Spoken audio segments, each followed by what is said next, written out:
Welcome back. Let's talk about the market fundamentals and the way forward. Aniruddha Naha, the head of equities at PGIM India Mutual Fund, now joins us on the show. Aniruddha, morning, and thanks so much for joining in. I think this is the first time that we are interacting with you on CNBC TV18, so it's a pleasure to have you with us. Can you tell us what is the approach that you've taken at PGIM India Mutual Fund? We've seen a lot of volatility in the markets in the last 2 weeks. Have you been aggressive buyers? If yes, where is it that you've deployed money? Thank you for having me over. We've been a little cautious. Our stance over the last 6 months has been a little bit cautious. Primarily, valuations was what was driving it. And then the fundamentals, clearly, the way crude has behaved, it has an impact at the macro level, both at the current account deficit. I think so it will reflect in the fiscal deficit. It will reflect itself in inflation. And probably if the balance of payment deteriorates, it will reflect in the currency. From that standpoint, we've been defensive for some time. We've been adding on to IT and pharma, more like probably because they happen to be a little more defensive in that nature. IT, at least the earnings, it gives us a lot of confidence. And we are taking a look at some of the commodity names, which will benefit out of the strong pricing that we are seeing presently. Hi Aniruddha, good morning. This is Pavitra. Thanks for joining us. Since you mentioned the IT space and that you've been adding over there, could you tell us what you like within IT? Is it some of the larger names? And while you're talking about IT, we did also have Accenture recently sort of raising their guidance once again. So it does look like demand is very strong in the sector. So what do you like within the IT space? Do you like the larger names? Would you play some of the mid caps? So it's a mix, actually, frankly speaking. We've been playing it between, between the large cap, mid caps, and a couple of small caps also. Clearly, as you mentioned, the environment looks pretty strong for IT. And we believe at least this is a sector where some amount of pricing power and visibility of demand is still there.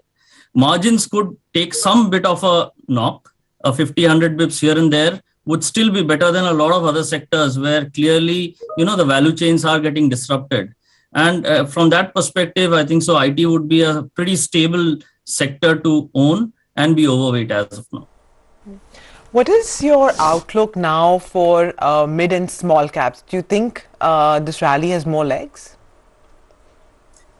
We've actually been a little cautious generally across the markets and more so in the mid and small caps since about October last year. I think post the correction that we have seen, there are pockets of reasonable value which is emerging. How the next 3 to 6 months play out will be pretty tough to determine because there are factors which are beyond the control of individual companies or the sector also. Something especially on the raw material side. And the test will be the next 6 months where raw material pressures will tell a lot on a lot of companies out there. We will use that as an opportunity to build portfolios for the next probably the next 2 to 3 years. So we are probably near the bottom, but it could just consolidate over some period of time before finally when things settle down, you will probably see a takeoff again. How long do you think it will take for the markets to settle before it can take off? And coming back to the earlier point that you've been cautious in the markets, but we did get a dip. The markets did fall 15% from its all-time high levels. It went down to levels of 15,600. So even when we had a 15% correction, there was a reset in valuations. You didn't find the markets attractive. At what point, how much lower do we have to go before you would think of deploying money? No, we did. Actually, it's not that we didn't. Rather than in falls, what we try and look for are individual companies rather than take a broader call on the market. And there are pockets in the mid and small caps which are looking extremely interesting with a 3 to 5 year perspective. I think generally large caps are now broadly in line with long-term average valuations. And within that space also, there are good businesses individually or at a sectoral level, as we talked about IT and pharma. Having said that, I think given the uncertainty with geopolitical risk that is emanating and the fact that their macros could come under some amount of pressure, we've stayed away from financials for some time. I think though the valuations look reasonably decent out there, we'll have to see credit growth come through and some amount of demand come through play out there. So at the large cap level, I think so. It's more IT pharma that we are looking at, and some amount of industrials. Frankly speaking, we believe the industrial cycle will do reasonably well over the next 3-5 years. But there are pockets which are still expensive, and we've tried to avoid those sectors completely or segments completely. Okay, Aniruddha, since this is the first time that we're speaking to you on this show, what is your call on some of these recent listings that, we've been talking about so much, the likes of PGIM, Nykaa, at these levels after this kind of sharp correction? Do any of them look attractive, or you think they're a complete avoid even now?